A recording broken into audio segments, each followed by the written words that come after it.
السلام علیکم ورحمۃ اللہ وبرکاتہ۔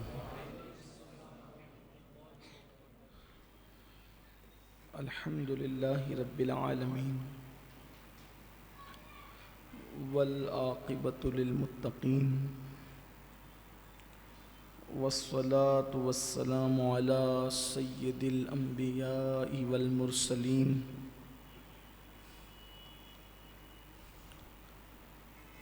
وعلى آلہ واصحابہ الطیبین الطاہرین اما بعد فاعوذ باللہ من الشیطان الرجیم بسم اللہ الرحمن الرحیم۔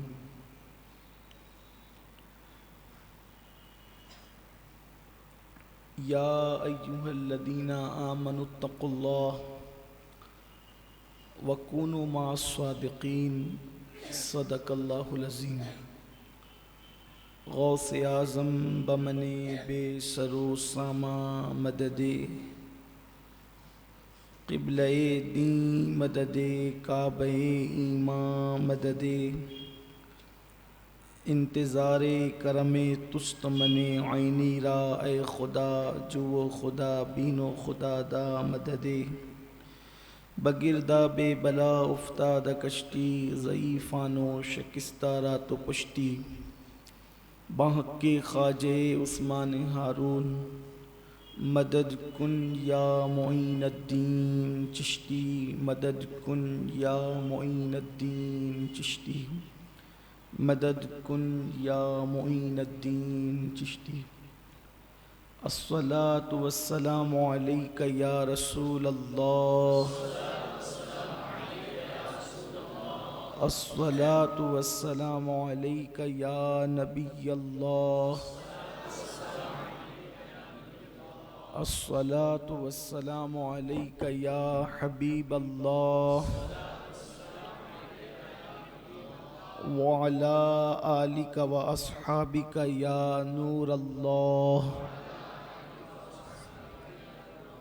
صلی اللہ تعالی علیہ وسلم۔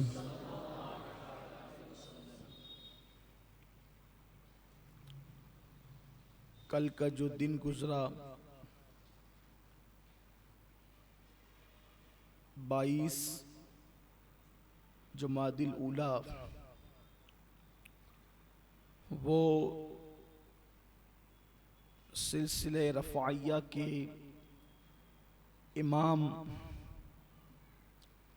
امام الاولیاء قدوۃ الاصفیاء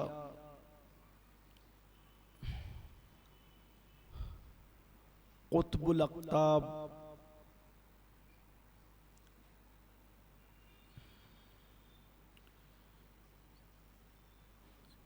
شہنشاہ اقلیم ولایت سیدی مرشدی سیدنا سید احمد کبیر رفاعی رحمت اللہ تعالی علیہ کے عرس سراپا قدس کا دن تھا، اور جیسا کہ آپ جانتے ہیں کہ یہ اپنی روایت ہے کہ کسی بھی بڑے بزرگ کا دن ہفتے بھر میں جب آتا ہے تو ان کی سوانح اور ان کی زندگی پر کچھ معروضات پیش کیے جاتے ہیں تاکہ پتہ چلے کہ ان بزرگوں کی شان کا عالم کیا ہے۔ اللہ پاک کا ارشاد ہے، اے ایمان والو اللہ سے ڈرو اور سچوں کے ساتھ ہو جاؤ۔ صرف یہی نہیں کہا کہ سچے ہو جاؤ، بلکہ فرمایا سچوں کے ساتھ ہو جاؤ۔ سچے ہونا بڑا مشکل ہے، تو کم سے کم سچوں کے ساتھ ہی ہو جاؤ۔ اور جب تک انسان سچوں کے ساتھ نہیں ہوگا اس وقت تک وہ سچا بھی نہیں ہوگا۔ اس لیے کہ کئی مرتبہ اس آیہ کریمہ کی تشریح اور تفسیر آپ نے سنی ہوگی کہ سچوں کے ساتھ ہونے کا مطلب جو سچے یہاں مراد ہے، تو سچے سے مراد صرف یہی نہیں کہ وہ سچ بولتا ہو، وہ سچ بولتا بھی ہو یعنی زبان کا سچا ہو، پھر صرف زبان کا سچا نہیں ہو بلکہ وہ دل کا بھی سچا ہو، اور وہ صرف دل کا سچا نہیں ہو بلکہ وہ عمل کا بھی سچا ہو، اور صرف عمل کا سچا نہیں ہو بلکہ وہ عقیدے کا بھی سچا ہو، وہ عقیدے کا صرف سچا نہیں ہو بلکہ وہ سچے راستے پر چلتا بھی ہو، اور اسی سچوں کی جماعت کو جماعت اولیاء کہتے ہیں۔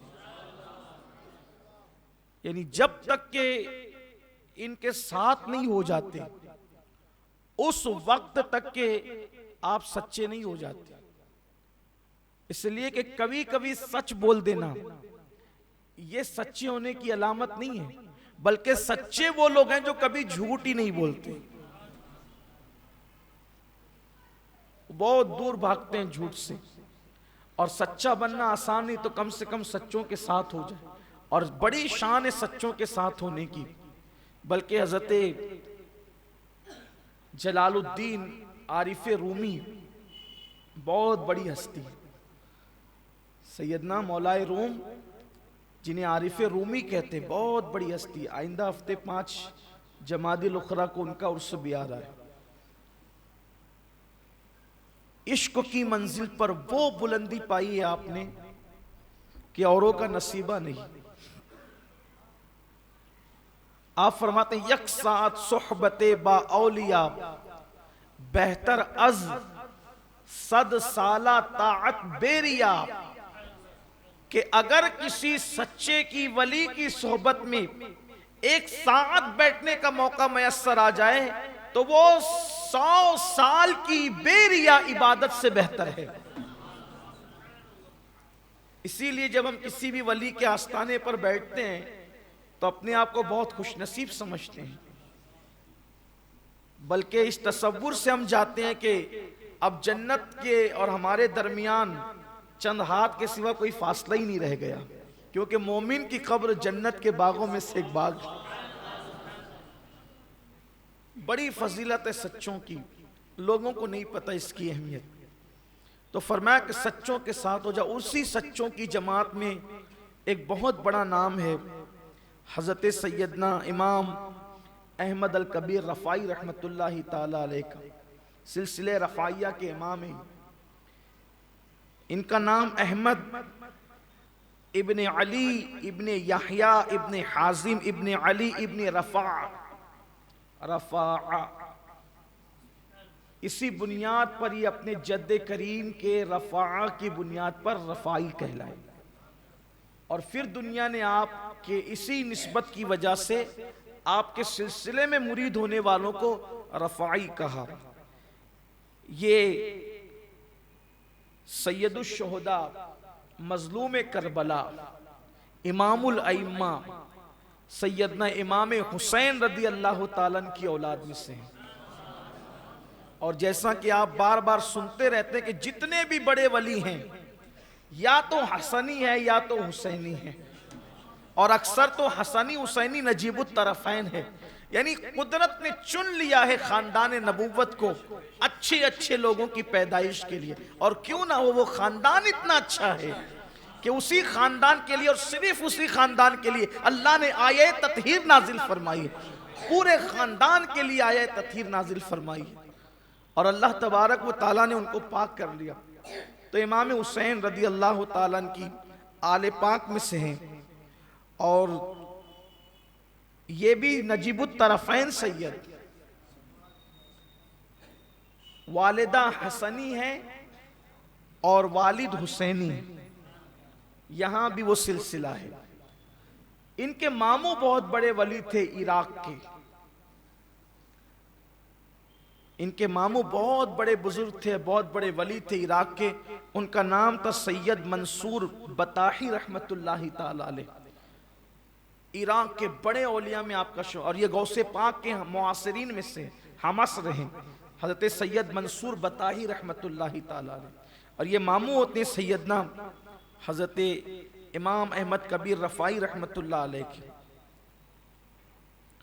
جب امام احمد کبیر کی رفائی، حضرت امام احمد کبیر رفائی رحمت اللہ علیہ کی ولادت کا وقت قریب آیا تو ٹھیک 40 دن پہلے حضرت سید منصور بطاحی رحمت اللہ تعالی علیہ کہ خواب میں اللہ کے رسول تشریف لائے اور فرمایا ٹھیک 40 دن کے بعد تیری ہمشیرہ تیری بہن کے گھر ایک بیٹا پیدا ہوگا، تیری بہن کے گھر ایک بیٹا پیدا ہوگا، اس کا نام میرے نام پر احمد رکھنا۔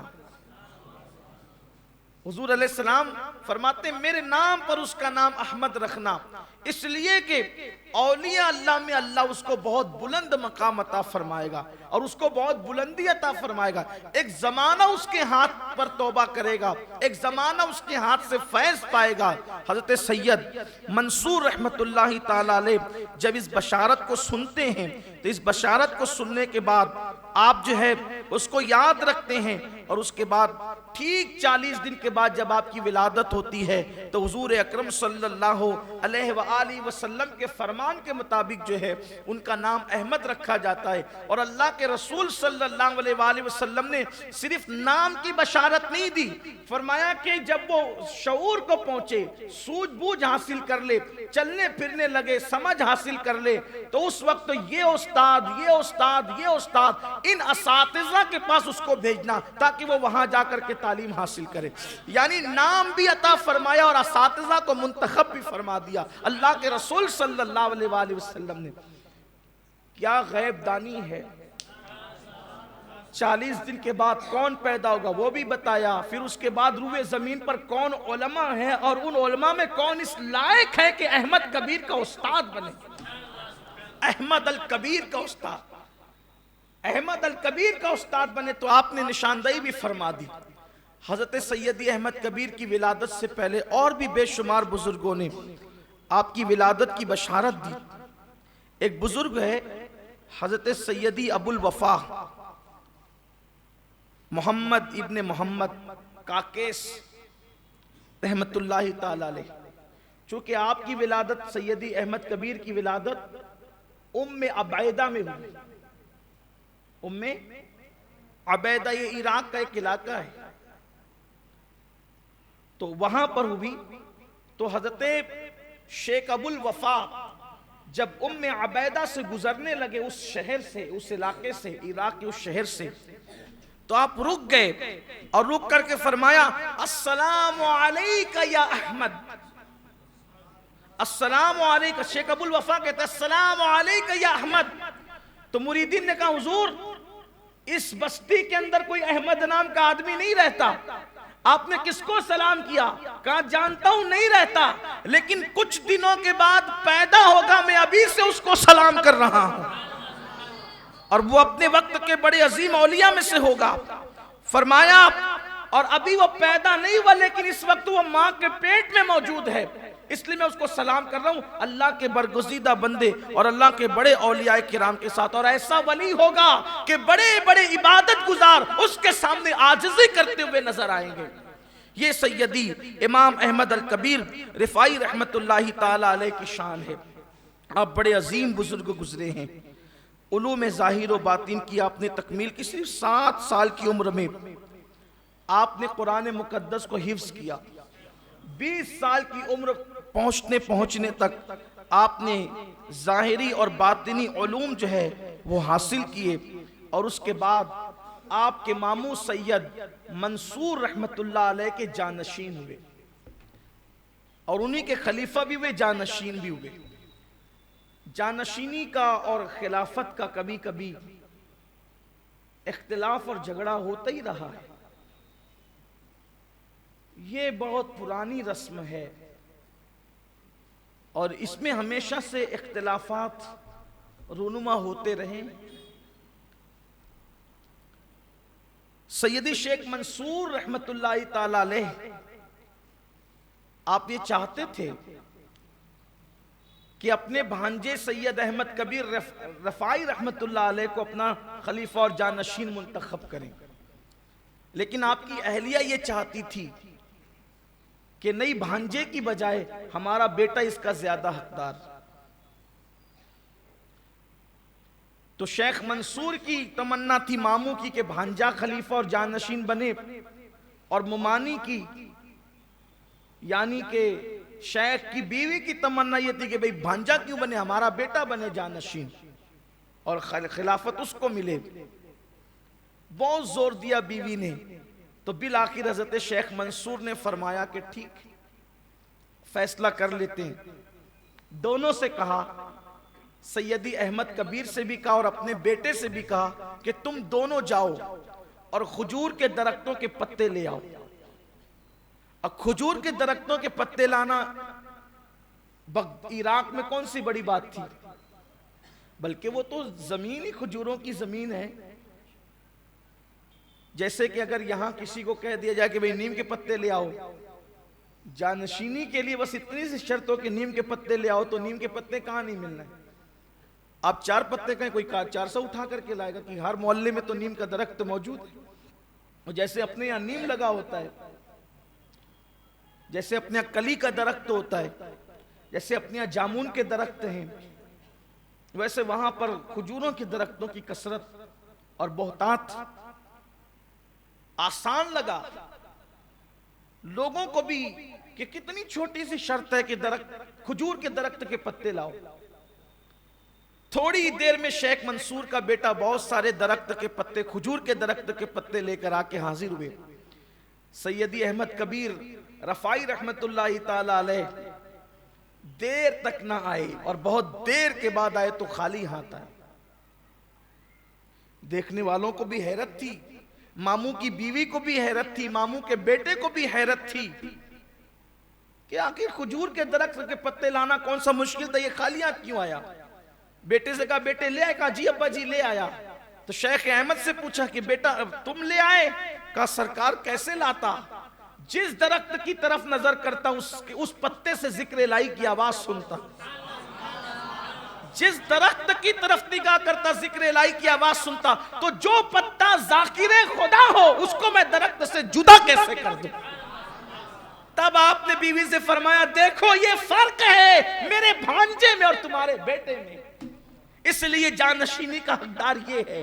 اور میں نے اللہ سے دعا کی تھی کہ اللہ میرا جانشین میرا بیٹا ہو، لیکن مجھے بار بار یہ صدا آتی تھی نہیں، تمہاری جانشینی کا حقدار احمد الکبیر ہے، تمہاری جانشینی کا حقدار احمد الکبیر ہے۔ یعنی کہ بیٹا ہونا ضروری نہیں ہے جانشینی کے لیے، بلکہ جانشینی کے لیے اہل ہونا ضروری ہے۔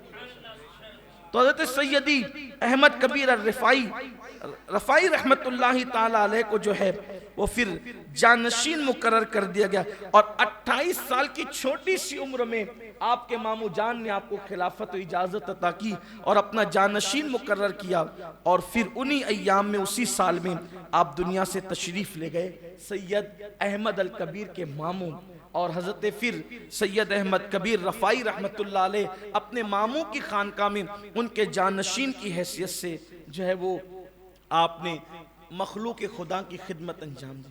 یہ جانشینی اور یہ خانقاہ، اس کا تصور اور کانسیپٹ کیا ہے، یہ خانقاہیں کیوں ہے، پھر اس میں پیر کیوں ہوتا ہے، جانشین کیوں ہوتا ہے، اس کی کئی وجوہات ہیں۔ ایک تو یہ خانقاہ اس لیے بنتی ہے کہ یہ روحانی تربیت گاہ ہے۔ جیسے ظاہری علوم کے لیے دارالعلوم بنائے جاتے ہیں، ویسے باطنی علوم، جیسے ظاہری علوم ہے ویسے باطنی علوم ہے۔ اب یہ باطنی علوم کیا ہے؟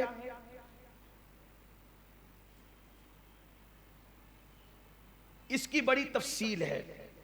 جیسے انسان کے جو ظاہری اعمال ہوتے ہیں اس پر شریعت کے احکامات نافذ ہوتے ہیں، لیکن ایک باطنی گناہ بھی ہے، باطنی اعمال بھی ہے۔ جیسے انسان کسی سے بغض رکھے، کسی سے حسد رکھے، کسی سے کینہ رکھے، زبان الگ ہو، دل الگ ہو، یہ سب چیزیں اسلام نہیں چاہتا۔ تو خانقاہوں کے اندر دل سنوارا جاتا ہے۔ تھوڑا سا میں آپ کو بات آگے بڑھانے سے پہلے بتانا چاہتا ہوں کہ خانقاہوں کا تصور کیا ہے۔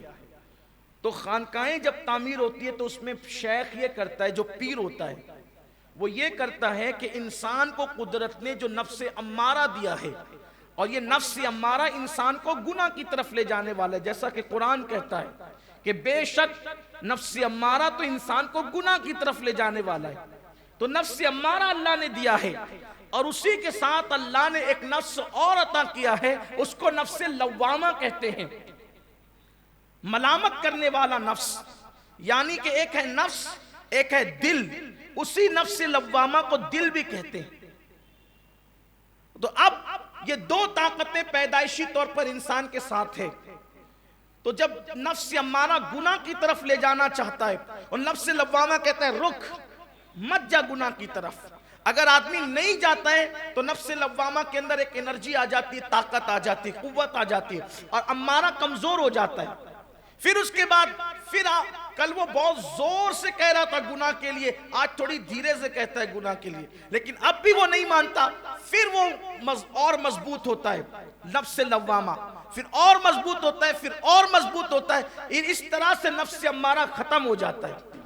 پھر یہ نفس لوامہ بہت طاقتور اور پاورفل ہونے کے بعد بطور انعام گویا کہ اس کو اور اونچائی دے دی جاتی ہے، اس کے درجے بڑھا دیے جاتے ہیں، اور یہی نفس امارہ نفس لوامہ نفس مطمئنہ میں تبدیل ہو جاتا ہے۔ اور یہ نفس مطمئنہ وہ ہے کہ اگر اس کو آگ پر بھی لٹا دیا جائے تو بھی وہ مطمئن رہتا ہے، سولی کو دیکھتا ہے تو مطمئن رہتا ہے، دشمن کو دیکھتا ہے تو مطمئن رہتا ہے، فرشتوں کو دیکھتا ہے تو مطمئن رہتا ہے، مصیبت اس کو ٹینشن میں نہیں لاتی، تکلیف اس کو ٹینشن میں نہیں لاتی، بھوک اور پیاس اس کو بے چین اور بے قرار نہیں کرتی۔ قرآن اس کا آئینہ یوں بیان کرتا ہے، الا ان اولیاء اللہ لا خوف علیہم ولا هم یحزنون، آگاہ ہو جاؤ جو اللہ کے دوست ہیں نہ ان کو خوف ہے نہ کوئی غم ہے۔ اور اگر ایسا نہیں، اور پھر جب وہ دنیا سے جاتا ہے تو پھر اس نفس مطمئنہ کو یوں بلایا جاتا ہے، یا ایتھا النفس المطمئنہ ارجعی الی ربک راضیۃ مرضیہ فادخلی فی عبادی وادخلی جنتی۔ اے نفس مطمئنہ لوٹ جا، چل اپنے رب کی طرف لوٹ جا، اس حالت میں کہ تیرا رب تجھ سے راضی اور تو اللہ سے راضی ہے، اور تو اللہ کے خاص بندوں میں، عبادی کا ہمارے خاص بندوں میں شامل ہو جا، اور ہماری جنت خاص میں داخل ہو جا۔ یہ مرتبہ ملتا ہے گناہ سے بچنے کا۔ دوسری بات، اگر اس کے الٹ ہو کہ نفس لوامہ کی بات نہ مانے، نفس امارہ کی مانتے رہے، گناہ کرتے رہے، تو پھر نفس لوامہ کمزور ہوتا جاتا ہے، اور اس کے بعد جو ہے وہ نفس امارہ موٹا اور بڑھتا جاتا ہے۔ پھر ایک وقت وہ آتا ہے کہ لوامہ ختم ہو جاتا ہے، اور وہ نفس امارہ وہ شکل اختیار کر جاتا ہے شیطنت کی، کہ اس کے دل پر پھر مہر لگا دی جاتی ہے، نہ انسان حق سنتا ہے، نہ حق بولتا ہے، نہ حق کو پسند کرتا ہے، گویا کہ وہ انسانوں میں شیطان بن جاتا ہے۔ تو یہ خانقاہ اس لیے ہوتی ہے جیسے دواخانے ہوتے ہیں کہ مریض کو اگر دواخانے میں لایا جائے تو مرض کے اعتبار سے ڈاکٹر علاج کرتا ہے، دیکھنے والے کو سب مریض برابر سے نظر آتے ہیں، لیکن مریض کو ڈاکٹر کیا کرتا ہے، کسی کو صرف گولی دیتا ہے، کسی کو انجیکشن دیتا ہے، کسی کو دوا گولی انجیکشن دے کے گھر بھیجتا ہے، کسی کو ایڈمٹ کرتا ہے، پھر کسی کو ایڈمٹ کر کے صرف اس کا علاج کرتا ہے، کسی کو ایڈمٹ کر کے اس کا آپریشن کرتا ہے، کسی کو بلکہ پھر کسی کا آپریشن نہیں کرتا، پھر اپنے دواخانے سے کسی بڑے دواخانے کی طرف منتقل کرتا ہے، کسی کو صرف جو وہ جنرل وارڈ میں رکھتا ہے، کسی کو آئی سی یو میں رکھتا ہے۔ اس طریقے سے الگ الگ ڈاکٹر کا انداز ہوتا ہے، خانقاہ دواخانے کی طرح ہوتی ہے۔ جب مریض آتا ہے تو جیسے ڈاکٹر ایک نظر میں دیکھ کر پہچان جاتا ہے کہ مرض کیا ہے، اس کے مطابق ڈاکٹر علاج کرتا ہے۔ کچھ ایسے مریض ہوتے ہیں گناہ کے کہ نظر ڈال کر کے علاج کر کے گویا کہ گولی دوا دے کر کے گھر رہو، آتے جاتے رہو، علاج کرتے رہو، کام ہوتا رہے گا۔ لیکن کچھ ایسے ہوتے ہیں کہ نہیں، تم کو خانقاہ میں ایڈمٹ ہونا پڑے گا، تو ان کو رکھا جاتا ہے حق ہو الا اللہ کی صداؤں سے، گویا کہ پھر اس کو جو ہے وہ سلائن دی جاتی ہے، اور اللہ اکبر اس کے دل کو چمکانے کی کوشش کی جاتی ہے۔ اور کچھ ایسے ہوتے ہیں کہ پھر ان کو آئی سی یو میں بہت قریب رکھ کر کے راتوں میں مرشد اکیلے میں بٹھا کر اپنی نگاہوں کی توجہ اتحادی کا آپریشن اس کے دل پر کرتا ہے اور پھر اس کے دل کو اپنے دل کی طرح بنا دیتا ہے. لیکن کچھ ایسے ہوتے ہیں کہ جو نہ سنور سکتے ہیں نہ سدھر سکتے ہیں, تو گویا کہ اپنے اس ہاسپٹل سے بڑے ہاسپٹل کی طرف اس طرح بڑھایا جاتا ہے کہ بندہ بیٹھا تو وہی رہتا ہے, لیکن پیر غوث الاعظم دستگیر سے کہتا ہے اس کا علاج میرے ہاتھ میں نہیں ہے. اے سرجن اب آپ توجہ کرنا, آپ کی نگاہ کرم ہو. یہ خانقاہ کا کانسیپٹ ہے جو میں نے جدید دور کے دواخانے سے ایک مثال کے ذریعے سے آسان زبان میں سمجھ. اگر میں ہاہوت لاہوت باہوت ملکوت سر اخفی خفی اگر اس میں آپ کو لے جاتا تو آپ اٹھ کر کے بھاگ جاتے. تو آپ جو سمجھ سکتے تھے میں نے انجیکشن سلائن دوا گولی اس کو میں نے اپنے انداز سے بیان کیا. اگر یہ باتیں صحیح ہیں تو من جانب اللہ ہے, اور اگر اس میں کوئی غلطی ہو گئی ہو تو یہ میرے نفس کا قصور ہے. تو یہ ہے خانقاہ کا تصور, اس میں پیر رہتا ہے. لیکن پیر, اب ایک اور بات, جیسے ڈاکٹر کو صرف مریض سے تعلق ہوتا ہے, پیسے سے نہیں. آنے والا غریب ہے کہ امیر ہے, یہ میں پہلے کے ڈاکٹر کی بات کر رہا ہوں. یہ وہ ڈاکٹر نہیں کہ ٹیبل پہ رکھو گے تو پھر علاج نہیں. یہ ہم اپنے بچپنے کے ڈاکٹروں کی بات کر رہے ہیں, اور اب بھی ایسے ڈاکٹر ہیں ہمارے شہر میں جنہیں پیسے سے کوئی مطلب, امیر غریب سے کالے گورے سے کوئی مطلب نہیں, اس کو اپنے مقصد پہ نظر ہے, مریض آیا علاج ہی کرنا ہے. ویسے خانقاہ میں بیٹھنے والا شیخ کوئی آئے, وہ کسی کو جھڑکتا نہیں, ہکالتا نہیں, وہ دھکے نہیں دیتا, کالا ہو گورا ہو چھوٹا ہو بڑا ہو, کسی نسل کا ہو کسی حسب کا ہو کسی خطے کا ہو کسی قبیلے کا, بس وہ آنے والے کو اللہ سے ملانا چاہتا ہے, کنیکشن جوڑنا چاہتا ہے. اور اس وقت تک وہ چھوڑتا نہیں جب تک کہ اس کی دل کو مکمل صحت مند نہیں کر دیتا. دواخانے سے ڈسچارج کب ملتا ہے؟ جب مکمل صحت ہے. لیکن بل ادا کرنا پڑتا ہے, وہاں بھی بل دینا پڑتا ہے. یہاں بل پیسوں کی شکل میں ہوتا ہے, اور یہاں پیر کے یہاں بل جو ہوتا ہے جان مال اولاد سب آدمی پیر کے ہاتھوں بیچ دیتا ہے. اب مرید ہونے کے بعد کچھ اپنا نہیں رہتا, سب پیر کا ہو جاتا ہے. یہ ہے تصور. تو یہ خانقاہوں کا تصور, اور خانقاہوں میں انسانیت ہے. مذہبوں ملت کی تفریق کے بغیر خدمت کرتے ہیں خانقاہی لوگ. اگر وہاں کھانے کے لیے کافر بھی آ جائے تو وہ دھکے دے کے نہیں بھگاتے, کافر کو بھی کھلاتے, سب کو پلاتے. جانوروں, خانقاہوں میں جانوروں کی بھی روٹیاں بنائی جاتی ہیں, ان کو بھی کھلایا جاتا ہے, سب کا خیال کیا جاتا ہے. تو حضرت سید احمد کبیر رفاعی رحمت اللہ تعالی علیہ اپنے ماموں کی خانقاہ میں بیٹھے, اور جب آپ بیٹھے تو بہت ریاضت اور مجاہدے. اب آدمی سب عبادت کر, دیکھیے عبادت اس وقت ہو رہی ہے لیکن ریاضت نہیں ہو رہی. یہ ریاضت کیا ہے؟ اور عبادت سے جو نہیں ملتا وہ ریاضت سے ملتا ہے, لیکن ریاضت نہیں ہو رہی. ریاضت آسان نہیں ہے, کہ ریاضت کہتے ہیں اپنے نفس کو کچلنا. نفس کہے نئے کپڑے تو کہا نہیں, نئے کپڑے نہیں, پرانے پہنے. سیدی احمد کبیر رفاعی رحمت اللہ علیہ ایک ہی ڈریس رکھتے تھے, صرف ایک, پوری زندگی ایک ہی رکھتے تھے, دوسرا نہیں رکھتے تھے. اور جب وہ لباس دھونا ہوتا تھا تو بدن پر ایک کپڑا باندھ لیتے تھے اور دریا میں اتر کر کے اس کو دھوتے تھے, اور پھر پہن کر کے دھوپ میں کھڑے ہو کے اسی کو سکھا لیتے. یہ ریاضت کے دن ہے. ریاضت کے دن جب گزر جاتے ہیں تو پھر زندگی الگ ہو جاتی. جیسے ہمارے مرشد حضور غوث پاک, ان کے بارے میں ملتا ہے کہ روز نیا لباس پہنتے تھے, لیکن ریاضت کے دنوں میں تو ان کے بدن پہ بھی کپڑے نہیں تھے. یہ ریاضت ختم ہونے کے بعد کی بات ہے. یہ جو روزانہ نیا لباس ہے نا, یہ ریاضت ختم ہونے کے بعد کی بات ہے. ورنہ جن دنوں وہ ریاضت کرتے تھے غوث پاک, وہ فرماتے کہ میرے بدن پہ ایک لنگی رہتی تھی, اوپر تو کرتا بھی نہیں رہتا تھا, میرے پیر میں چپل تک نہیں رہتا تھا, میں تو جنگلوں میں گھومتا تھا, بھٹکتا تھا. غوث پاک فرماتے ہیں کہ جو ریاضت میں نے کی اگر وہ پہاڑوں پہ ڈال دی جائے تو پہاڑ جو ہے وہ اپنی جگہ سے ہل جائیں, ریزہ ریزہ ہو جائے, پگھل جائیں پہاڑ. درخت کی پتیاں کھائیں میں نے, برسا برس تک میں نے اناج کبھی نہیں دیکھا. اوپر کا کرتا میرے بدن پہ نہیں ہوتا تھا. یہ ریاضت کے دن تھے. ریاضت آسان ہے. لوگوں کو ولی بننے کا بڑا شوق ہے. ہمارے شہر میں ایک بہت بڑے پیر صاحب تشریف لائے تھے. لوگ سمجھتے ہیں کہ ولایت جیسے حلوہ ہے. اور پیر صاحب بہت حق گو تھے, کسی کی رعایت نہیں کرتے تھے. دنیا سے تشریف لے گئے, اللہ ان کے مزار پہ رحمت فرمائے. حسنی حسینی سید تھے, آتے تھے 8-10 دن رکتے تھے. اب پیر صاحب 8-10 دن رکتے تھے تو لوگ آتے بھی تھے, بیٹھتے بھی تھے, تو کچھ ڈیڑھ ہوشیار لوگ بھی آتے تھے. ایک صاحب نے کہا پیر صاحب سے کہ حضرت میں چاہتا ہوں کہ ولایت مل جائے. جس نیت سے بھی کہا ہوگا میں چاہتا ہوں کہ ولایت مل جائے.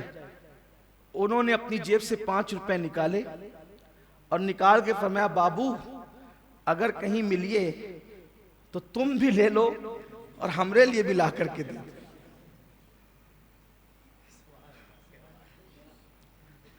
پھر فرمایا کہ کیسی بات لوگ کرتے ہیں کہ ولایت کوئی خریدنے کی چیز ہے, اور یہ ایسی کہ ولایت مل جائے. کھا رہا ہے, پی رہا ہے, سو رہا ہے, ڈکانے لے رہا ہے, حرام کام کر رہا ہے, سب کا, پھر بولتا ہے ولایت مل بھی جاتی ہے, اس کے کرم کی بات.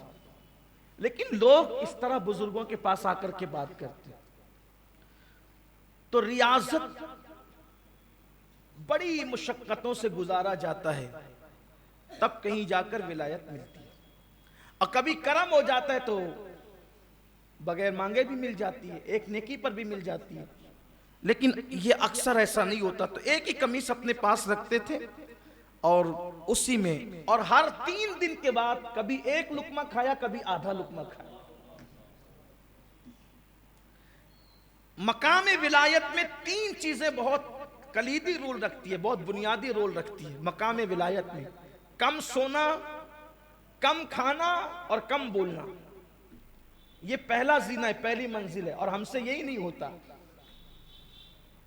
کھانے بیٹھے تو پورا دسترخوان چٹ کر جانے کا ارادہ ہے, اور سوئیں تو پھر اٹھنے کا ارادہ ہی نہیں ہے. اور اگر اٹھیں گے بھی نیند سے تو پہلی فکر یہ ہوگی کہ اب اٹھ کے نیند سے تو پہلے اچھا ناشتہ کہاں ملے گا, یہ فکر ہے. حالانکہ ہمارے اسلاف کم سوتے تھے, بیدار ہوتے تھے, تو پہلے بیدار ہونے کے بعد جو پہلا ان کی زبان پہ تھا لا الہ الا اللہ محمد الرسول اللہ. اور بچپنے میں بچوں کو عادت ڈالی جاتی تھی کہ کلمہ پڑھتے پڑھتے سو اور کلمہ پڑھتے پڑھتے اٹھ. یہ ماحول اب ہمارے یہاں سے ختم ہو رہا ہے. تو 3 دن کے بعد کبھی آدھا لقمہ کھایا اور کبھی 1 لقمہ کھایا. اور اگر گھر مہمان آ گئے تو کسی مرید کے سپرد کر دیا. یہ حضرت سید احمد کبیر رفاعی کا حال تھا. اور روزانہ رات میں 400 رکعتیں نماز ادا فرماتے تھے.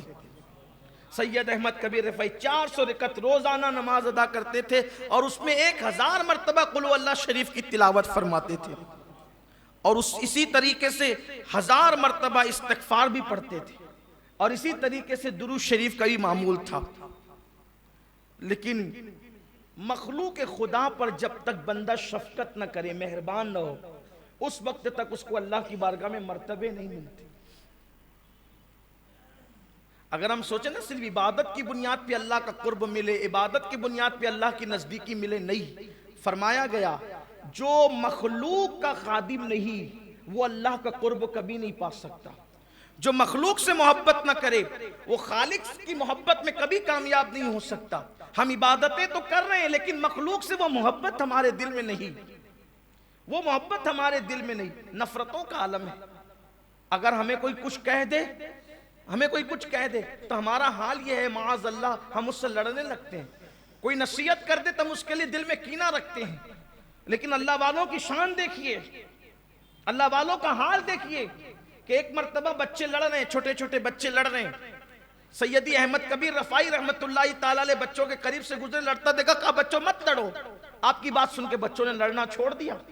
اب توجہ کرنا, بچوں نے آپ کے کہنے پہ لڑنا چھوڑا.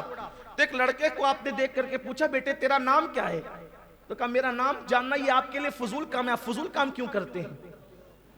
میرا نام جاننا آپ کے لیے فضول کام ہے, آپ فضول کام کیوں کرتے ہیں؟ بجائے اس کے کہ بچے پہ ناراض ہوتے, سیدی احمد کبیر نے فرمایا اللہ تجھے جزائے خیر دے, تو نے مجھے بہت اچھی نصیحت کی. تو نے مجھے فضول کام سے بچنے کے لیے بہت اچھی نصیحت کی، اللہ تجھے جزائے خیر عطا فرمائے۔ اور 1 سال تک کے بار بار یہی دہراتے رہے کہ میں کسی کا نام کیوں پوچھوں، یہ تو میرے لیے فضول کام، اور فضول کام ہے تو میں فضول کام میں کیوں مبتلا ہو جاؤں، کیونکہ جب وہ نہ میرے جان کا ہے، نہ پہچان کا ہے، نہ تعلق کا ہے۔ یہ تھے سیدی احمد کبیر رفاعی رحمت اللہ علیہ۔ ہمارا حال یہ ہے، ہم نے بزرگوں کی ہمیشہ کرامتیں سن کر صرف نعرہ لگانے کا مزاج بنایا ہے، ہم نے ان کی زندگی کو کبھی سنا ہی نہیں، یا سنا تو کبھی عمل کرنے کی کوشش نہیں کی۔ فرمایا گیا، پوچھا گیا حسن اسلام کیا ہے، اسلام کا حسن کیا ہے، تو جواب ملا کہ جس چیز میں نہ تیرا فائدہ ہو نہ تیرا نقصان ہو، اس چیز کو چھوڑ دے، یہ اسلام کا حسن ہے۔ میرے آقا صلی اللہ علیہ وسلم کے پیارے دیوانوں، آج ہم فضول کاموں میں پڑے ہوئے ہیں۔ تو عرض یہ کر رہا تھا کہ سیدی احمد کبیر رفاعی رحمت اللہ تعالیٰ نے مخلوق خدا پر بہت مہربان تھے، بہت مہربان۔ اللہ اکبر، یہ ہے تصوف۔ اور میں سمجھتا ہوں کہ اگر یہ اولیاء اللہ کی زندگی کو عام کریں دنیا میں، اور بالخصوص ہندوستان کے اندر، لوگ آج بھی اسلام کے دامن میں پناہ لینے پہ مجبور ہو جائیں گے۔ دیکھو، ایک ہے شریعت کا قانون، ایک ہے شریعت کا قانون کہ یہ کر سکتے یہ نہیں کر سکتے، لیکن ایک ہے عشق اور محبت کی بات، پھر وہ قانون کے اوپر کی چیز ہے۔ جیسے مثال کے طور پہ دونوں چیزوں کی میں آپ کے سامنے وہ پیش کرتا ہوں۔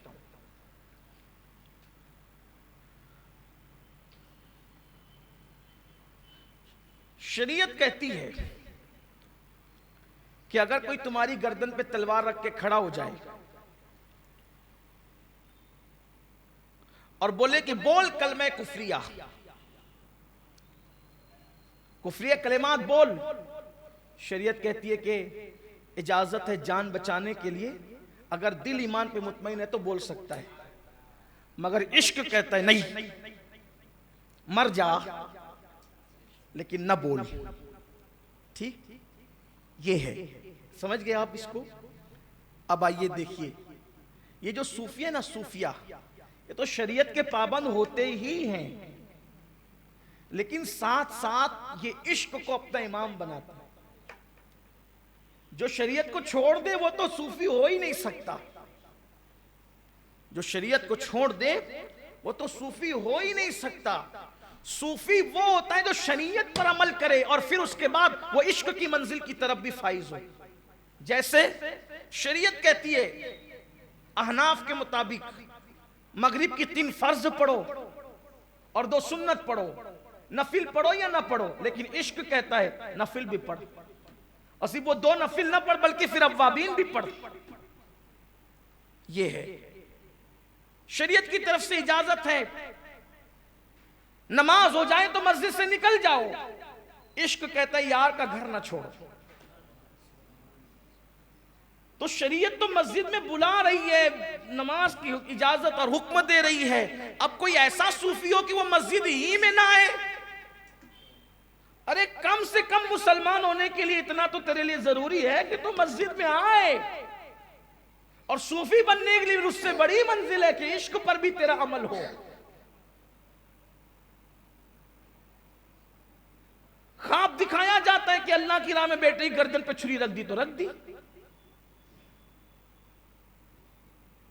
بلال کو کھینچا گیا تو کھینچا گیا، کھچوا دیا، لیکن اپنا عشق کی منزل اور مقام نہیں چھوڑا۔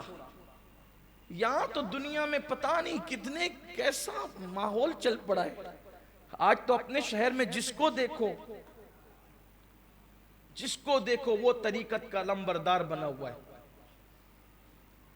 ناک بھی بہ رہی ہے، بدن سے بدبو بھی آ رہی ہے، 4 دن تک کے غسل کا عطا پتہ نہیں، سارے انگلیوں کے اندر انگوٹھیاں بھری ہوئی ہے، اور جناب اب امام طریقت ہے اور شیخ طریقت ہے، اب پبلک کا بھی حال یہ بیوقوفوں کی طرح جا رہے پیچھے۔ شعبدے بازی کی طرف جا رہے۔ میں آپ سے گزارش کرتا ہوں ایمان بچاؤ، نماز کے اوقات میں بیڑی پیتے ہوئے ہوٹلوں پہ بیٹھے ہوتے ہیں، آتے تک نہیں مسجد کے اندر۔ صوفی وہ ہے یار جسے دیکھو تو خدا یاد، چپ رہے تو خدا کی یاد دلا دے، اور بولے تو خدا کی یاد دلا دے، بیٹھے تو خدا کی یاد دے۔ جن کے چہرے اور کپڑے دیکھ کر گھنا ہے، جو اپنے کپڑے صاف نہ رکھ سکے وہ اپنے دل کیا صاف رکھیں؟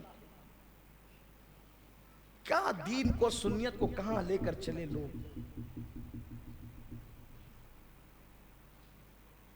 اور تصوف بہت اعلیٰ چیز کا نام ہے۔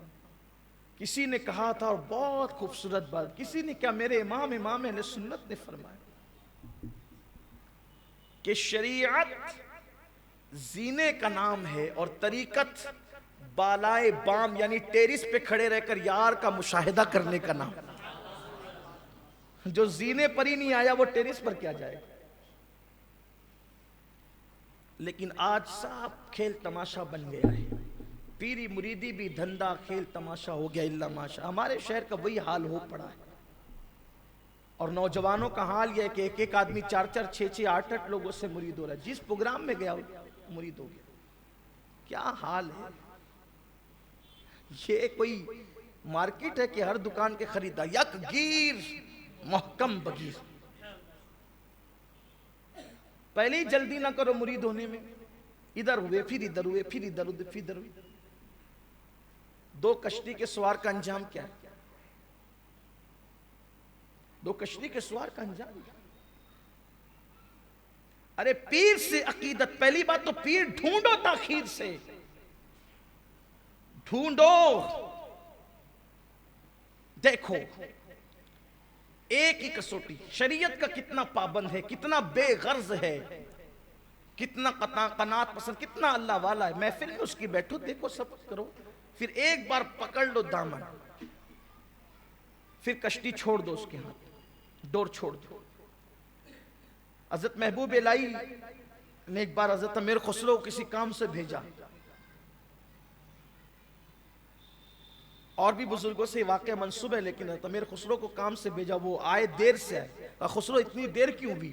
کہا حضور ایک جنازہ جا رہا تھا، اور جنازے کے آگے آگے اعلان ہو رہا تھا کہ جو اس کو کندھا دے گا وہ جنتی ہے۔ تو کہا پھر؟ کہا میں تو منہ چھپا کر کے بیٹھ گیا کہ جب تک وہ جنازہ نہیں گیا میں نکلا نہیں۔ کہا کیوں؟ کندھا دے دیتے جنت ملتی۔ کہا اس سے جنت لینا تھا تو آپ کا دامن کیوں پکڑا تھا؟ یہ ہوتی ہے پیری مریدی۔ اللہ رحم و کرم فرمائے، بڑے عجیب حالات ہیں۔ اور تصوف نام ہے مخلوق خدا پہ شفقت کرنا، بے غرض ہو کر عبادت کرنا۔ تصوف نام ہے یار کا وَتَبَتَّلْ إِلَيْهِ تَبْتِيلًا کی عملی تفسیر بن جانا، سب سے کٹ کر خدا کے ہو جانا۔ تو حضرت سیدی احمد کبیر رفاعی رحمت اللہ علیہ اتنے مشفق اور مہربان تھے مخلوق خدا پر کہ جب آپ کے بدن پہ مچھر بیٹھتا تھا، مچھر، تو جب تک کہ وہ خود اڑ کر کے نہیں چلا جاتا آپ کبھی اس کو نہیں اڑاتے، اور اگر کوئی اڑانا چاہتا تو اڑانے بھی نہیں دیتے۔ فرماتے ہیں یہ مچھر ہے یار، اس کی غذا خون ہے، اگر اللہ نے اس کا رزق میرے جسم میں لکھا ہے تو اس کو اڑاتے کیوں؟ یہ تھے صوفیاء، یہ تھے اہل اللہ، یہ تھے شیوخ، انہیں شیوخ ہونا زیبا تھا۔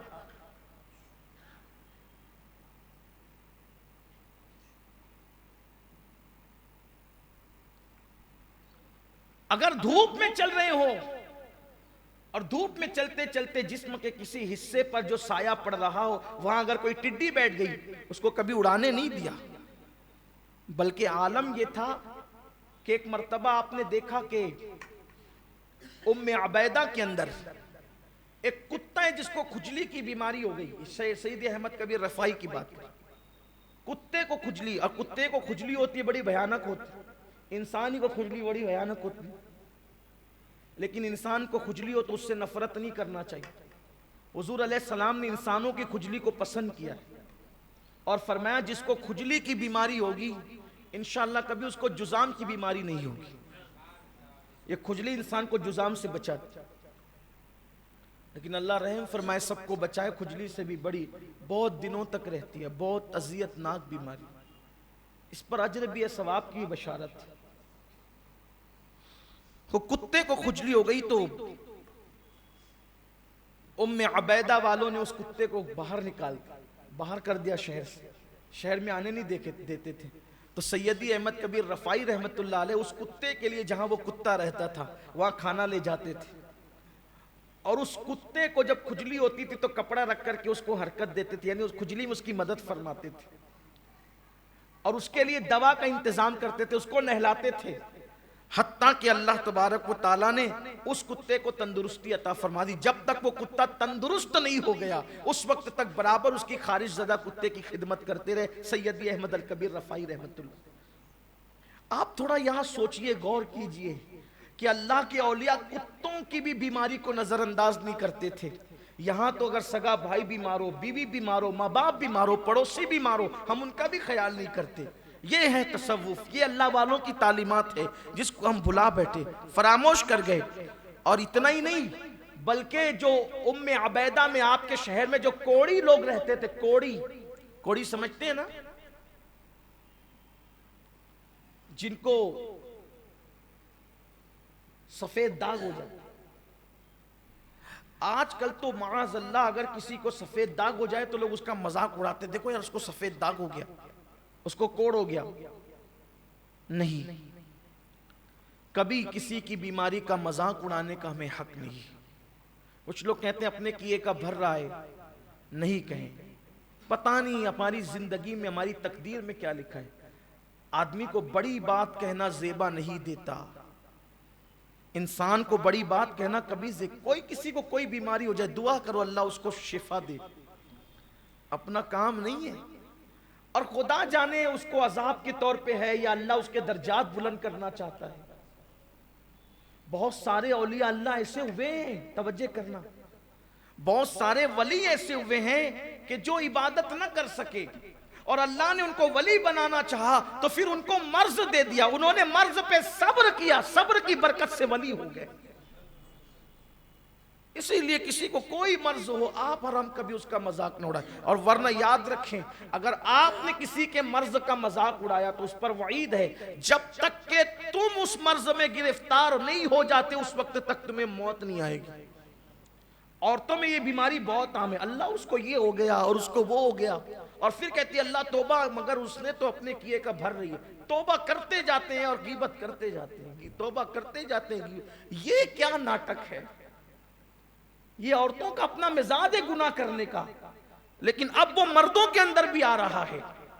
مرد تھوڑا سا اوپر ہو گیا، اللہ رحم و کرم فرمائے سے شروع کرتے ہیں اور پھر غیبت تو کرتے ہی. تو کم سے کم ہم کسی کی بیماری کا مذاق نہ اڑائیں. تو حضرت احمد کبیر رفاعی رحمت اللہ علیہ، دیکھو یہاں آپ نے دیکھا کہیں پانی پر چلنا، ہوا میں اڑنا، بغیر کوئلے کی چائے بنانا، کبھی دیکھا یہ سب سید احمد کبیر رفاعی کی زندگی میں؟ پیسوں کی برسات کرنا، یہ سب کیا؟ اللہ والوں کی یہاں یہ چیز نہیں ہے. وہ تو یہ کہتے ہیں کوئی ہوا میں اڑا تو کیا کام کیا، مکھی اور مچھر سے بڑا کوئی کام نہیں کیا، کیونکہ مکھی اور مچھر بھی تو ہوا میں اڑتے ہیں، چیل کوے بھی ہوا میں اڑتے ہیں. ہوا میں اڑنا کوئی ولایت نہیں، پانی پر چلنا کوئی ولایت نہیں، کیونکہ یہ تو مچھلی اور کیکڑے بھی کرتے ہیں. یہ کام ہے خارش زدہ کتے کی خدمت، یہ ولیوں کا کام ہے. بدن پر مچھر بیٹھے اس کو اڑنے نہیں دینا، یہ اولیاء اللہ کی کیا ہے؟ تو مچھر ہے لیکن اللہ کی مخلوق ہے، اگر وہ مجھ سے روزی لے جاتا ہے تو لے جائے، یار کی مرضی اسی میں تو ہے. ایک ولی سے کسی نے پوچھا، توجہ کریں آپ کیا اولیاء کی فکر ہے. ایک ولی سے کسی نے پوچھا کہ ولی مر جاتے ہیں یعنی انتقال فرما جاتے ہیں، موت آتی ہے، وصال ہو جاتا ہے، تو قبر میں ان کا جسم سلامت ہے؟ تو کہا بالکل رہتا ہے. کہا آپ تو اتنے بڑے ولی ہیں، آپ کا بھی رہے گا؟ فرماتے ہیں کہا لیکن میں نہیں چاہتا کہ میرا جسم سلامت رہے. کہا کیوں؟ کہا میں تو یہ چاہتا ہوں کہ کیڑے کھا جائیں. کہا حضرت لوگ تو دعا کرتے ہیں کہ جسم سلامت رہے، آپ کہتے ہیں کیڑے کھا جائیں. کہا نادان، میں تو کسی کے کچھ کام زندگی بھر نہ آ سکا، اگر مرنے کے بعد کیڑوں کے کام آ جاؤں تو اس سے بڑی عبادت کیا ہوگی. یہ فکر تھی اولیاء اللہ کی، یہ اللہ والوں کی وہاں تک تو اپنی فکر جا بھی نہیں سکتی. جو اصل دین تھا وہ کتابوں میں مقید ہو گیا، جو اصل فکر تھی وہ کتابوں میں قید ہو گئی. اور ہوا میں اڑنا، پانی پہ چلنا اور یہ کرنا وہ کرنا، یہ شعبدے بازیاں سب شروع ہو گئی. کچھ نہیں ہے، یہ سب شعبدے بازیاں ہیں. یا تو بندہ شریعت پر چلے یا خدا کی مخلوق پر ایسے رحم کرے جیسے ایک ماں اپنے بچوں پہ رحم کرتی ہے. یہ ولایت ہے. اولیاء کا طریقہ یہ ہے. سیدی احمد کبیر رفاعی رحمت اللہ تعالی علیہ، رفاعہ کے کوڑی لوگ، کوڑی جنہیں کوئی پوچھتا نہیں. آج بھی اگر چھوٹا سا سفید داغ کسی کو ہو جاتا ہے، دادا کو سفید داغ تھا تو پوتی کو رشتے نہیں آتے، نانا کو سفید داغ تھا تو نواسیوں کو رشتے نہیں آتے. یہ ہمارے شہر کا حال ہے. اغوا لوگوں سے لوگ پوچھتے ہیں خاندان صاف ہے کہ نہیں. تھوڑا سا ذرا اس پر بھی مجھے کچھ عرض کرنے دیں. کیا پوچھتے ہیں؟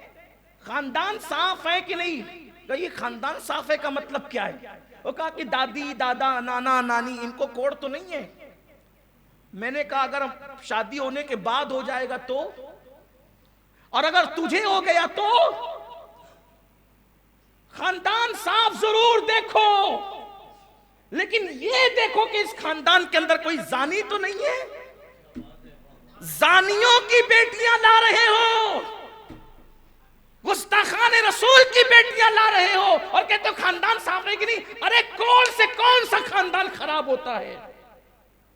اس کی قسمت میں تا ہو گیا. کوئی ضروری ہے کہ باپ کو ہوا تو بیٹی کو بھی ہوگا، دادا کو تھا تو پوتی کو بھی ہوگا. یہ گندگی نکال دو، یہ گندگی نکال دو. خاندان صاف ضرور دیکھو. یہ دیکھو بدعقیدگی سے صاف ہے کہ نہیں، بدعملی سے صاف ہے کہ نہیں، حرام کاروبار سے صاف ہے کہ نہیں. یہ صفائی دیکھو. یہ کیا کوڑ کی صفائی؟ زانی کی بیٹی چلے گی، شرابی کی چلے گی، کبابی کی چلے گی، نبی کے دشمن کی چلے گی، اور کوڑ جس کے گھر میں تھا اس کی نہیں چلے گی. اور میں نے دیکھا ہے جس نے بھی خدا کی قدرت کو اور اس کے غضب کو چیلنج کیا بعد میں ان کے خاندانوں میں بھی ہوا. میں نے اپنی آنکھوں سے دیکھا. اور جس نے کسی ایسے مریض کی کہ دل ٹوٹنے سے بچانے کے لیے سر پہ ہاتھ رکھ دیا، قدرت نے ایسے دائیں بائیں سے نوازا کہ اس کے وارے نیارے ہو گئے. قدرت قدرت ہے. اور بیماری کسی کو بھی ہو سکتی. یقیناً کوڑ کی بیماری ہے، خطرناک ہے، لیکن لگنے والی بیماری نہیں. اس لیے کہ ہمارا ایمان ہے نہ کوئی بیماری متعدی ہے نہ موروثی ہے. یہی ہم کہہ رہے ہیں شروع سے. ہاں اگرچہ ہم لوگوں کا مذاق بھی اڑایا گیا کہ اس سے اس کو تو لگی، اس سے اس کو تو لگی، اس سے اس کو تو لگی. ٹھیک ہے، لگی تو لگی. جن کو لگنی تھی وہ چلے بھی گئے، لیکن جو بچے ہوئے ہیں ان کو کیوں نہیں لگی؟ جس مسافے سے گناہ جھڑ جاتے ہیں اس مسافے میں جراثیم کیسے آ جاتے ہیں میرے سمجھ میں نہیں آ رہا ہے.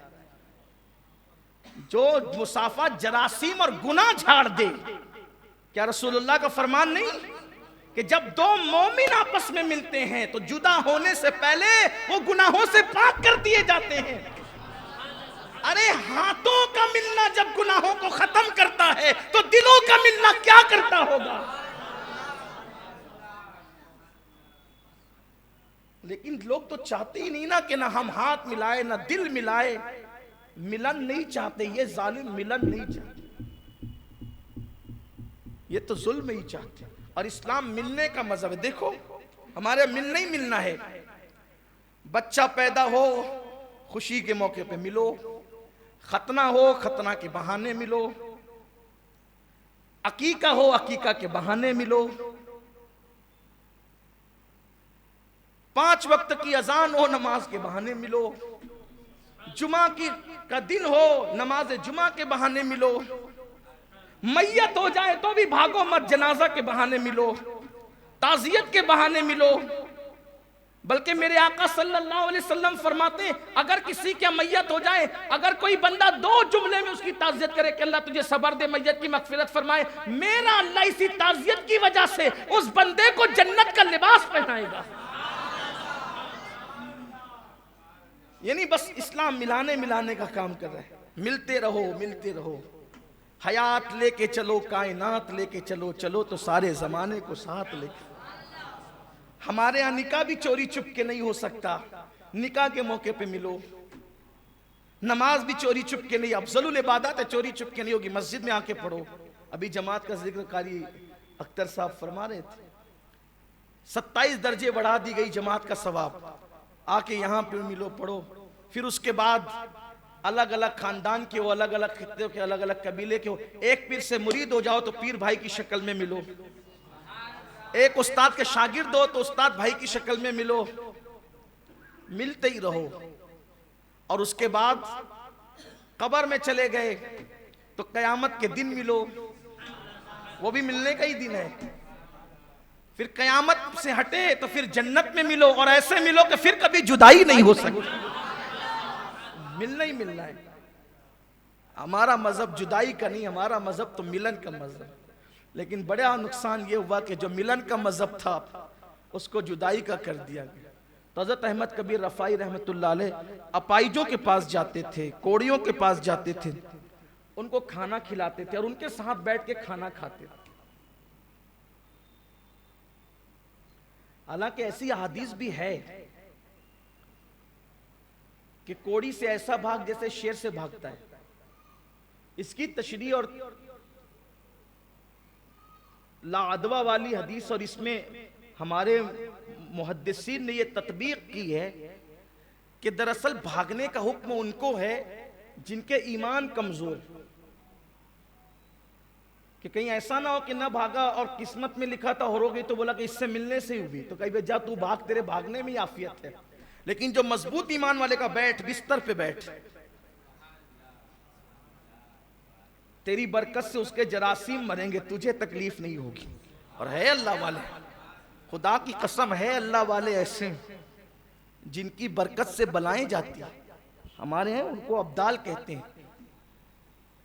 تو آپ کوڑیوں کے پاس بیٹھ کے کھانا کھاتے تھے اور بطور عاجزی ان سے کہتے تھے دعا کرو، کیونکہ جن کے دل اتنے ٹوٹے ہوئے ہوں کہ لوگ ان کے دلوں پہ نشتر لگا دیتے تھے، کہتے ہیں کہ آپ دعا کر، دعا لیتے تھے، ان کے جسم کے میل صاف کرتے تھے اور ان لوگوں کے ساتھ اپنا وقت گزارتے تھے۔ اور فرمایا کرتے تھے کہ اگر بیمار کئی میل کے فاصلے پر ہے تو بھی اس کی عیادت کے لیے جاؤ، اس سے ملنے کے لیے جاؤ۔ نابینا کو راستہ پار کرا سکتے تو آپ فرماتے نابینا کو راستہ پار کرا دو، کیونکہ جو نابینا کو راستہ پار کرا دے اللہ اس کو پل صراط پار کرائے گا۔ تو احمد کبیر رفاعی رحمت اللہ تعالی علیہ راستے میں رک کر نابینا لوگوں کو ڈھونڈتے تھے کہ کون نابینا ملے تاکہ میں اس کو راستہ پار کرا دوں۔ یہ اپنے مذہب کی تعلیم ہے۔ اور عمر رسیدہ لوگ جو بڈھے ہو جاتے ہیں نا، بوڑھے جن کو ہم کہتے ہیں، ہمارے مالیگاؤں کی زبان میں بڈھے جو ہو جاتے ہیں، بوڑھے لوگ، ان کا بہت ادب کرتے ہیں۔ کچھ لوگ ایسے ہیں نا کہ جو بوڑھوں کو ستاتے ہیں، بوڑھوں کو تکلیف پہنچاتے ہیں، ان کی مزہ لیتے ہیں، ان کا مذاق اڑاتے ہیں، ان کو اذیت پہنچاتے ہیں۔ لیکن سنیں، فرمایا آقا کریم صلی اللہ علیہ وسلم کی حدیث ہے کہ اگر تم کسی بوڑھے کی عزت اور تعظیم اور توقیر کرتے ہو تو اللہ تمہارے بڑھاپے میں لوگوں کو مقرر کرے گا کہ وہ تمہاری تعظیم و توقیر کرے، اور اگر تم نے کسی بوڑھے کو ستایا، اس کا مذاق اڑایا، اس کی مزہ لی، اس کی تحقیر کی، بے عزتی کی، تو تمہارے بڑھاپے میں اللہ ایسے لوگوں کو مقرر کرے گا جو تمہیں ذلیل اور رسوا کریں گے۔ اس لیے جس کو اسلام میں بڑھاپا آیا اس کی عزت کرو، اس کی تعظیم کرو، اس کی توقیر کرو۔ ایک دور مسلمانوں کے یہاں وہ دور تھا مسلمان کہ بوڑھا آگے چلتا تھا تو جوان کبھی اس کو اوورٹیک نہیں کرتا تھا ادب کی وجہ سے۔ آج تو بوڑھوں کا کوئی ادب ہی نہیں رہ گیا ہے۔ سیدی احمد کبیر رفاعی بہت ادب کرتے تھے بوڑھوں کا، اور فرمایا گیا کہ جو بوڑھوں کا ادب کرے گا اللہ اس کو لمبی عمر دے گا اور بڑھاپا عزت والا عطا کرے گا۔ جو بوڑھوں کا مذاق اڑائے، اب بتائیں جب عام بوڑھوں کا احترام کرنے سے عمر لمبی ہو جاتی ہے، عام بوڑھوں کا ادب اور احترام کرنے سے اللہ بڑھاپا عزت والا بنا دیتا ہے، جب عام بوڑھوں کے ادب پر یہ انعام ہے تو ماں باپ اگر بوڑھے ہو جائیں تو ان کا ادب کرنے پر اللہ کتنا انعام عطا فرمائے گا۔ اس لیے اپنے بڑے جو ماں باپ بوڑھے ہو جائیں ان کو بڈھا بڈھی مت کیا، والد محترم کہا کر، والدہ محترمہ کہا کر۔ آپ ادب سے نہ کہو گے تو کون کہے گا؟ سب کے نام بہت ادب سے لیتے ہو، قبلہ و کعبہ کہتے، ذرا اپنے ماں باپ کو بھی قبلہ و کعبہ کہو، اس لیے کہ آپ کے باپ سے بڑھ کر آپ کے باپ سے بڑھ کر آپ کے لیے کون اللہ تک پہنچنے کا ذریعہ ہو سکتا ہے؟ بس اب گفتگو سمیٹ کر کے ختم کرتا ہوں، ٹائم ہو گیا۔ اتنے بڑے بزرگ تھے، لیکن ایک آزمائش تھی آپ کی۔ اتنے بڑے اللہ کے ولی، ایسے ولی پرندے باتیں کریں، ایسے ولی بڑے بڑے اولیاء آ کر کے ملاقات کریں۔ آپ کی محفل میں اولیاء اللہ آتے تھے، لیکن قدرت کی شان، آپ کی جو بیوی تھی، خود کی اہلیہ، اس کا سلوک آپ کے ساتھ اچھا نہ تھا، بدسلوکی کرتی تھی وہ، اور بدسلوکی زیادتی تک پہنچ گئی تھی، لیکن آپ خاموش رہتے تھے۔ ایک دن اتنی زیادتی کی ان کی اہلیہ نے، تو کسی مرید نے دوسرے مرید سے پوچھا کہ یہ بیوی آپ کی اتنی زیادتی کرتی آپ کے ساتھ، آپ چپ کیوں رہتے ہیں، طلاق کیوں نہیں دے دیتے؟ تو دوسرے مرید نے اپنے انداز سے کہا کہ حضرت اس لیے اس کی بدسلوکی پہ صبر کرتے ہیں کہ اس کا مہر 700 دینار ہے، یعنی 700 سونے کے سکے ہیں۔ تو ہو سکتا ہے کہ شاید حضرت کے پاس 700 سونے کے سکے نہ ہو، اس لیے اس کو طلاق نہیں دے پا رہے، کیونکہ طلاق دیں گے تو حق کے مہر دینا پڑے گا، حق مہر دینا پڑے گا اگر طلاق دیں گے تو۔ حالانکہ وہ جو مرید ہے جس نے بدسلوکی دیکھی تھی، وہ رات میں سیدی احمد کبیر کو جنت میں ٹہلتے ہوئے دیکھا تھا اس نے، اور رات کو جنت میں ٹہلتے ہوئے دیکھا، اور جس رات جنت میں ٹہلتے ہوئے دیکھا اس صبح کو دیکھا کہ بیوی بدسلوکی کر رہی ہے، پھر جس رات جنت میں ٹہلتے ہوئے دیکھا پھر صبح بیوی بدسلوکی کر رہی ہے۔ وہ پریشان ہوا، اتنے بڑے بزرگ میں انہیں جنت میں دیکھتا ہوں، بیوی بدسلوکی کرتی، چپ رہتے ہیں۔ دوسرے مرید سے پوچھا، مرید نے اپنے انداز سے بات کر دی کہ شاید اس لیے طلاق نہیں دیتے کہ 700 دینار نہیں ہوں گے، سونے کے سکے نہیں ہوں گے۔ تو جو دوسرا مرید تھا اس نے کہا یہ انتظام میں کرتا ہوں۔ مرید تو مرید تھا، 700 سونے کے سکے اس نے لیا، حضرت کے بعد، حضرت یہ بیٹے یہ کیا ہے؟ اس نے کہا حضرت یہ 700 سونے کے سکے ہیں، مجھے پتا چلا ہے کہ یہ آپ کی بیوی کا مہر 700 سونے کے سکے ہیں، دینار ہے، تو چونکہ وہ آپ کے ساتھ بہت بدتمیزی اور بدسلوکی کرتی ہے، تو میں یہ سوچ رہا تھا کہ آپ اس کو اس لیے طلاق نہیں دے پا رہے مجبوری کی وجہ سے کہ آپ کے پاس یہ پیسے نہیں ہیں، اب پیسوں کا انتظام ہو گیا، اب آپ اس کو طلاق دے کے چھٹا کر دو، اس کی بدسلوکی بہت ہے، ہم سے برداشت نہیں ہوتی۔ آپ نے مسکرا کے فرمایا بیٹا اگر میں اس کی بدسلوکی پہ صبر نہیں کروں گا تو تو روزانہ رات میں مجھے جنت میں ٹہلتے ہوئے کیسے دیکھے گا؟ یہ جو مرتبے ملتے ہیں وہ یوں ہی تھوڑی ملتے ہیں، اور آپ نے اس کو طلاق نہیں دیا۔ یہ تھے حضرت سید احمد کبیر الرفائی رحمت اللہ علیہ۔ اور اب بات اختتام تک جاتی ہوئی کہ جب میرے مرشد حضور غوث پاک نے فرمایا کہ میرا یہ قدم ہر ولی کی گردن پر ہے، تو سید احمد کبیر رفائی نے بھی جو ہے وہ اپنی گردن جھکائی۔ اس سے پتہ چلتا ہے غوثیت ماپ کا مرتبہ، کہ اتنے بڑے بڑے لوگ جب آپ کے آگے گردن جھکاتے ہیں، جب جھکنے والے اتنے بڑے ہیں تو جس کے لیے جھکائی ہے اس غوث پاک کی شان کا عالم کیا ہو۔ ایک بزرگ تھے حضرت خضر موصلی رحمت اللہ علیہ، یہ اگر موصل پڑھے تو موصلی ہوتا ہے اور موصل پڑھے تو موصلی ہوتا ہے، دونوں تلفظ سے لوگ اس کو پڑھتے ہیں۔ تو یہ جناب خضر موصلی رحمت اللہ تعالی علیہ حضور غوث پاک کی خانقاہ میں تھے، خانقاہ غوثیت مآب میں حاضر تھے، چونکہ دونوں کا دور ایک تھا، غوث پاک سینئر تھے اور سیدی احمد کبیر رفائی ان کی عمر ان سے کم تھی، بعد تک رہے۔ غوث پاک کی عمر بڑی تھی اور پہلے وصال ہوا، ان کی عمر چھوٹی تھی، بعد میں وصال۔ یہ تھے بغداد میں، وہ تھے ام عبیدہ میں۔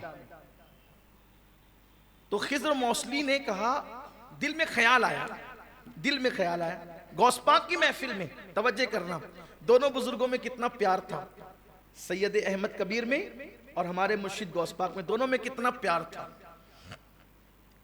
اور یہ بات قادری ہی کر سکتا ہے. اور اللہ کا بے پناہ شکر ہے کہ میں قادری سلسلہ بھی رکھتا ہوں اور رفاعی سلسلہ بھی رکھتا ہوں. اس لیے بہت اعتدال کی بات کرتا ہوں. جو کبھی کبھی کچھ لوگ صرف رفاعی ہوتے ہیں، سب رفاعی ایسے نہیں ہوتے. جو صرف رفاعی ہوتے ہیں وہ کبھی بہت ایسی بات کر جاتے ہیں کہ ان کو ایسا لگتا ہے کہ غوث پاک بہت دور. اور جو صرف قادری ہوتے ہیں بعض لوگ، پھر وہ کبھی جو ہے وہ سیدی احمد کبیر کو نیچا دکھانے کی کوشش کرتے ہیں. ہمارے یہاں کوئی نیچا دکھانے کی بات، جس کا جو مرتبہ ہے وہ ہے. حالانکہ میں اللہ کی توفیق سے، اس کے کرم سے بہت خوش نصیب ہوں. اس معاملے میں ہے تو بہت گرا پڑا بد عمل، لیکن خدا جانے کہ کیسے کرم کی باتیں ہیں. 4 کتب پورے دنیا میں، 4 قطب اربعہ جسے کہتے ہیں، قطب اربعہ. ایک غوث پاک، ایک سید احمد کبیر رفاعی، ایک سید احمد بدوی، ایک سیدی ابراہیم دسوقی. ان کو قطب اربعہ کہتے ہیں. اور خوش نصیبی میری ہے کہ چاروں کے سلسلے میں مجھے خلافت ملی. چاروں کے. میں دسوقی بھی ہوں، بدوی سلسلے کی برکتیں بھی میرے پاس، اور چشتیت تو سراپا اپنا رنگ ہے پھر. الحمدللہ. اسی لیے جب بھی میں بزرگوں کا ذکر کرتا ہوں تو اس اعتبار سے کہ کوئی مرشد ناراض نہ ہو جائے، اس لیے کہ فیض تو سب سے لینا ہے. لیکن یہ بات ہے، سیدی احمد بدوی کا مرتبہ اپنی جگہ، سرکار دسوقی کا مرتبہ اپنی جگہ، سرکار رفاعی کا مرتبہ اپنی جگہ، مگر سرکار قادریت مزرعِ چشت بخارا و عراق و اجمیر، کون سی کشت پہ برسا نہیں جھالا تیرا، اور سر بھلا کیا کوئی جانے کے ہے کیسا تیرا، اولیاء ملتے ہیں آنکھیں وہ ہے تلوہ تیرا. اللہ کا شکر ہے اور آپ لوگوں کی دعاؤں کی برکتیں، ورنہ من آنم کے من دانم، اپنے آپ کو اپنے بہتر جانتے، اپنی اوقات اور حیثیت کیا ہے. لیکن پتہ نہیں آپ لوگوں کی دعائیں رنگ لائی اور اللہ نے بڑی نسبتیں عطا فرمائی، بڑی نسبتیں عطا فرمائی. اللہ بس اس نسبتوں کو آخری دم تک قائم رکھے، دخول جنت تک قائم رکھے، اور اس کے فیوز و برکات اللہ مجھے بھی دے اور آپ سب کو نصیب فرمائے. تو حضرت خضر و موصلی نے دل میں خیال کیا کہ غوث پاک کو تو دیکھ لیا، غوث پاک کاش کہ ایک مرتبہ حضرت احمد کبیر رفاعی کو بھی دیکھ لوں. صرف سوچا. میرے مرشد غوث پاک نے کہا احمد کبیر کو دیکھنا ہے؟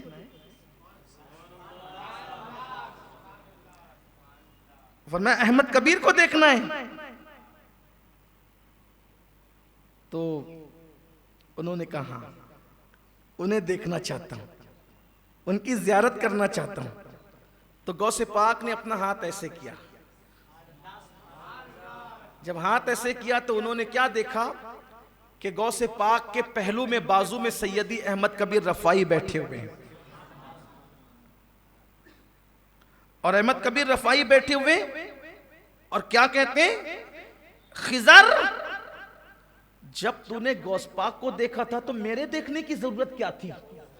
میں تو ان کے ماتحت لوگوں میں ہوں، میں تو ان کے خدام میں، ان کے ماتحت لوگوں میں ہوں. ارے اتنی بڑی ہستی کو دیکھا، مجھے دیکھنے کی ضرورت کیا تھی؟ اور یہ کہہ کہ وہ غائب ہو گئے. غوث پاک نے ہاتھ نیچے کیا، وہ غائب ہو گئے. اب آئی گئی بات ہو گئی، غوث پاک نے تو زیارت کرا دی. پھر بہت عرصہ ہوا، غوث پاک کا وصال ہو گیا. پھر غوث پاک کے وصال کے بعد ان کو تمنا ہوئی کہ ایک بار تو غوث پاک نے دکھایا تھا، ایک بار میں خود دیکھنے کے لیے جاؤں گا. گویا کہ اب ان کی حاضری میں، ان کی خانقاہ میں ان کو دیکھوں گا. تو کہتے واللہ جب میں ام عبیدہ گیا اور وہاں جا کے ان کی خانقاہ میں دیکھا تو غوث پاک نے اپنے ہاتھ اٹھا کر کے جو بتایا تھا، بے عینی وہی بزرگ تھے احمد کبیر. اور مجھے دیکھ کے مسکرا کے کہتے ارے کیا پہلی بار دیکھنا کافی نہیں تھا جو دوسری مرتبہ دیکھنے چلا آیا؟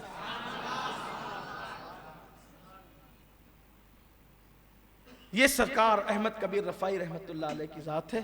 اور آخری بات جو ان کی زندگی کا بڑا خوبصورت واقعہ ہے کہ جب آپ حج کے بعد مدینۃ الرسول پہنچے اس واقعے کو بہت لکھا گیا اور بڑا مشہور ہے اور آپ نے بار بار سنا ہے، اور یہ آپ کی زندگی کا بڑا مشہور سا واقعہ ہے۔ اس کو بہت لوگوں نے لکھا، حتیٰ کہ صاحب فضائل اعمال نے بھی اس کو اپنی کتاب میں درج کیا ہے۔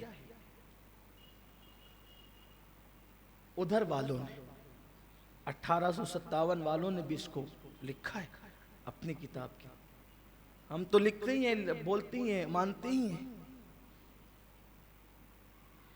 لیکن ان کی گردن پہ تلوار اس طرح جاتی ہے کہ وہ ایک طرف کہتے ہیں کہ نبی مر کے مٹی میں مل گئے، پھر دوبارہ مسافے کی بات بھی کرتے ہیں۔ تو جو مٹی میں مل گیا وہ مسافہ کرنے کیسے آ گیا، جو مسافہ کرنے وہ مٹی میں کیسے مل گیا؟ ہم تو کہتے ہیں تو زندہ ہے واللہ، تو زندہ ہے واللہ، میرے چشم عالم سے چھپ جانے والا ہمارا نبی تو زندہ ہے، اور ایسا زندہ ہے کہ ام عبیدہ میں کیا ہو رہا ہے، بغداد میں کیا ہو رہا ہے، اور عراق میں کیا ہونے والا سب جانتے ہیں۔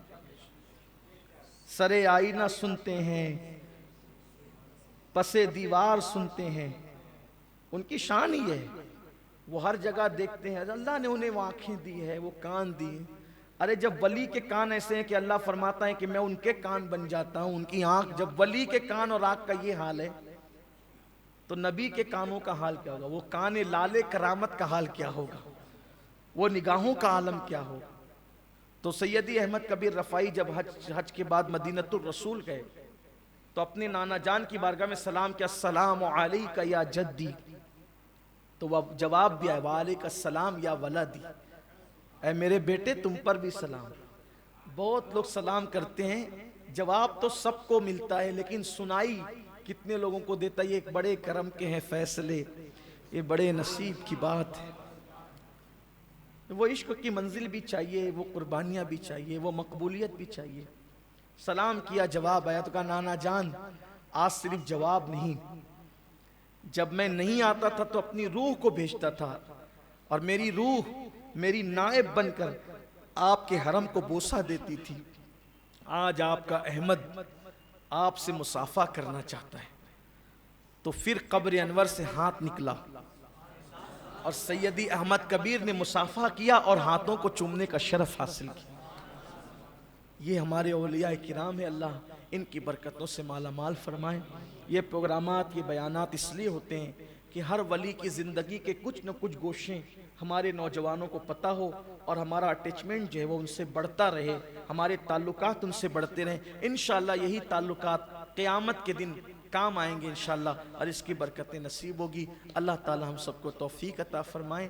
بڑی خوش نصیبی ہے، حالانکہ میں آج ایک اصلاحی عنوان کا فیصلہ کر چکا تھا، بہت خوبصورت اصلاحی عنوان کا، لیکن جب مجھے کل بتایا احباب نے، نوید برکاتی کے ذریعے پتہ چلا کہ سرکار کا عرس ہے، تو میں نے کہا پھر عرس پر ہی گفتگو۔ اور خوش نصیبی ہے کہ آئندہ ہفتے انشاءاللہ ہمارے مہاراشٹر کے قطب کوکن سیدی مخدوم ماہمی رحمت اللہ علیہ کے عرس کی تاریخ، تو انشاءاللہ آئندہ ہفتے ان کی زندگی پر گفتگو ہوگی۔ سرکار مخدوم ماہمی کی زندگی پہ ان کا عرس ہوگا، اللہ تعالیٰ ان کی برکتیں نصیب فرمائیں۔ وَمَا عَلَيْنَا إِلَّا الْبَلَاغُ۔ السلام علیکم۔